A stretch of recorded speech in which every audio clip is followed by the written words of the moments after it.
18,000 ارب روپے سے زائد کا وفاقی بجٹ آج پیش کیا جائے گا۔ اسمبلی اجلاس شام 4 بجے ہوگا۔ وزیر خزانہ محمد اورنگزیب بجٹ پیش کریں گے۔ وفاقی حکومت کا ٹیکس ہدف حاصل کرنے کے لیے ہر طرح کا استثناء ختم کرنے کا فیصلہ۔ بجٹ میں تمام غیر ضروری سیلز ٹیکس سے چھوٹ ختم کرنے کی تجویز سامنے آ گئی۔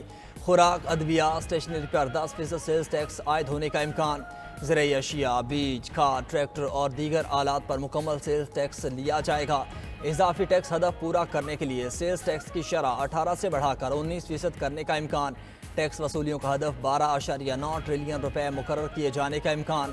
نان ٹیکس ریونیو کا ابتدائی تخمینہ 2100 ارب روپے لگایا گیا ہے۔ پیٹرولیم لیوی کی مد میں 1050 ارب روپے سے زائد وصولی کا ہدف متوقع۔ حکومت کی پیٹرولیم مصنوعات پر لیوی کے ساتھ 5% سیلز ٹیکس عائد کرنے کی بھی تجویز۔ آئندہ مالی سال کے لیے وفاقی بجٹ میں درآمدی موبائل فونز پر ٹیکس بڑھانے کی تجویز۔ استعمال شدہ گاڑیوں پر ریگولیٹری ڈیوٹی میں اضافے کا امکان۔ پاکستان میں امپورٹڈ استعمال شدہ گاڑیاں مزید مہنگی ہونے کا خدشہ۔ بجٹ میں گاڑیوں کی درآمد کے لیے پالیسی کے غلط استعمال کو روکنے کے لیے قوانین کو مزید سخت کیا جائے گا۔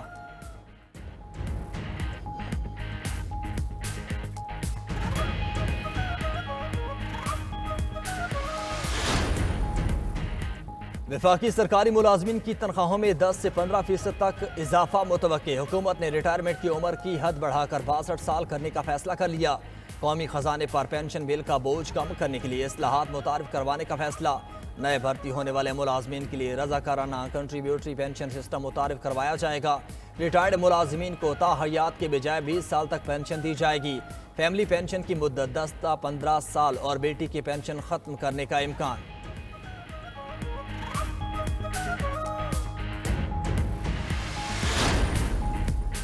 حکومت زیادہ تر معاشی اہداف حاصل کرنے میں ناکام، کہیں کہیں کامیاب۔ وزیر خزانہ نے اقتصادی سروے پیش کر دیا۔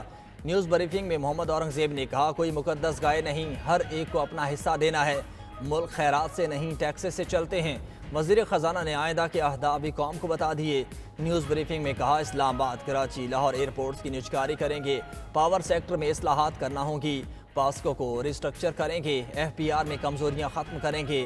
ملک میں مہنگائی کی شرح 11% پر آ گئی، جلد ہی سنگل ڈیجٹ پر ہوگی۔ حوالہ ہنڈی اور سمگلنگ روکنے سے ڈالر 48 روپے سستا ہوا۔ زر مبادلہ ذخائر اس وقت 9 ارب ڈالر ہیں۔ گزشتہ سال دیوالیہ ہونے کے قریب تھے۔ اگر آئی ایم ایف پروگرام میں نہ جاتے تو یہاں نہ کھڑے ہوتے۔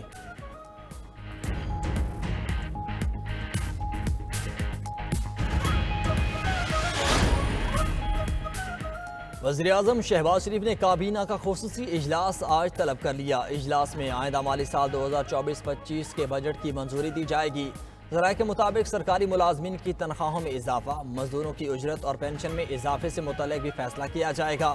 وفاقی کابینہ ملکی معاشی صورتحال کا بھی جائزہ لے گی۔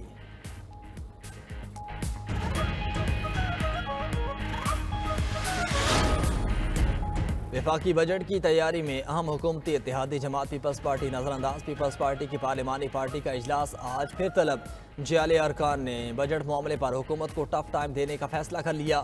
خورشید شاہ کا کہنا ہے کہ ہمیں بجٹ کا کچھ پتہ نہیں، کون سا ہے اور کیسا ہے۔ حکومت کا فرض ہے وہ اتحادیوں کو ساتھ لے کر چلے۔ ادھر حکومت کو بجٹ منظوری کے لیے پیپلز پارٹی کی حمایت درکار۔ وزیر اعظم شہباز شریف کے صدر آصف علی زرداری سے ملاقات۔ ملک کی مجموعی سیاسی صورتحال اور معاشی امور پر غور کیا گیا۔ وزیر اعظم نے بجٹ منظوری سے متعلق صدر مملکت اور پیپلز پارٹی سے مکمل حمایت طلب کر لی۔ وفاقی بجٹ پر اپوزیشن کی حکمت عملی تیار۔ سنی اتحاد کونسل کی پارلیمانی پارٹی کا اجلاس آج 11:30 بجے طلب۔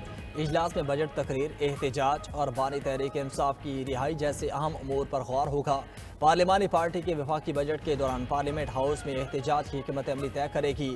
اجلاس کے بعد ارکان پارلیمنٹ کے اعزاز میں خیبر پختونخوا ہاؤس میں ظہرانہ بھی دیا جائے گا۔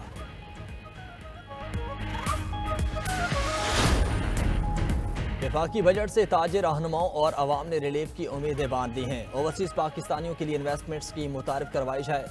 اوورسیز امپلائمنٹ پروموٹرز کا مطالبہ۔ مرکزی تنظیم تاجران پاکستان آئندہ بجٹ سے مایوس۔ چیئرمین مرکزی تنظیم تاجران پاکستان خواجہ سلیمان صدیقی نے کہا، آئندہ بجٹ میں مزید ٹیکس لگائے گئے تو احتجاج کریں گے۔ شہریوں کا حکومت سے کھانے پینے کی اشیاء سستی اور غریب کو ٹیکس سے بچانے کا مطالبہ۔